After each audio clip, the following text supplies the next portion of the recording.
तो आइए इस पर सवाल करते हैं जो हमसे बोल रहा है कि एक इलेक्ट्रॉन x मीटर पर सेकंड वेग से गति करता है। आपके पास वो हमें गति करता रहा है, तो उस प्रोटॉन की चाल क्या होगी जिसकी डी ब्रॉगली तरंगदैर्घ्य इलेक्ट्रॉन के बराबर है। उसने क्वेश्चन बोल दिया है कि एक इलेक्ट्रॉन x मीटर पर सेकंड से गति करता है, उस प्रोटॉन की चाल क्या होगी आपको बताना है जिसकी डी ब्रॉगली तरंगदैर्घ्य इलेक्ट्रॉन के बराबर हो जाएगी। देखो, डी ब्रॉगली तरंगदैर्घ्य का फॉर्मूला हमारे पास h इक्वल टू क्या होता है बच्चों, h बाय एम वी आपके पास होता है।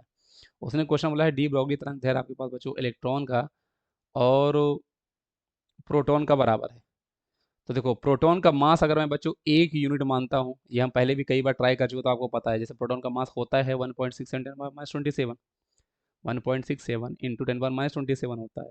लेकिन अगर इसको मैं 1 यूनिट मान लूँ तो इलेक्ट्रॉन का जो आपके पास मास होता है बच्चों वो 1/1837 टाइम्स आपके पास हो जाता है ना। तो इसी के टर्म्स में इलेक्ट्रॉन का निकाल लेता हूँ, तो ये आपके पास देखो, तो ये आपके पास h और m इसका 1/1837 आप ले लोगे, और एम वी वेलोसिटी आपके पास इलेक्ट्रॉन को उसने x मीटर पर सेकंड आपसे बोला हुआ है। अब प्रोटॉन का हमारे पास दोनों बराबर है, दोनों से बोला ना कि दोनों की डी ब्रॉगली वेवलेंथ बराबर है, तो h इसका मास आपके पास 1 यूनिट होगा और इसकी वेलोसिटी जो होगी बच्चों वही तो आपको निकालनी है इस क्वेश्चन में।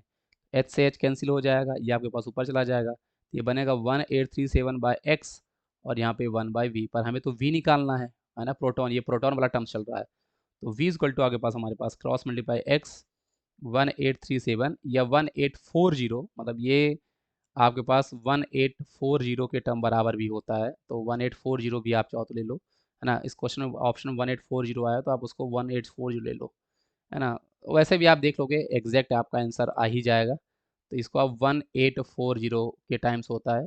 अच्छा, इसमें बहुत कंफ्यूज नहीं होना सर, हम इसको क्या ले ले 183 या 1840, है ना, वो क्वेश्चंस में बोलेगा बनी जल्दी, जिस तरह के क्वेश्चंस आएंगे तो आप दोनों में से खुद ही आपको समझ में आ जाएगा आंसर आपके पास कौन है। हमारा आंसर देखो ऑप्शन नंबर बी से मैच कर रहा है, तो वही आपका सही जवाब है। तो ये होता है बच्चों क्वेश्चंस करने का, जब आप बहुत ज़्यादा क्वेश्चन लगाते हो ना तो आप किसी क्वेश्चन को कैसे टैकल करना है वो आप सीख जाते हो। टैकल करने का तरीका यही होता है, जो क्वेश्चन में डेटा दिया होता है कंडीशन उसका यूज़ करके सॉल्व करो। जैसे यहाँ पे उसने ये कंडीशन दी थी, मैंने इसका यूज़ करके सॉल्व करना स्टार्ट करिए, आंसर मेरे पास यहाँ पे आ गया। प्रैक्टिस बहुत जरूरी है बच्चों, ये चीज़ ध्यान रखना। Thank you.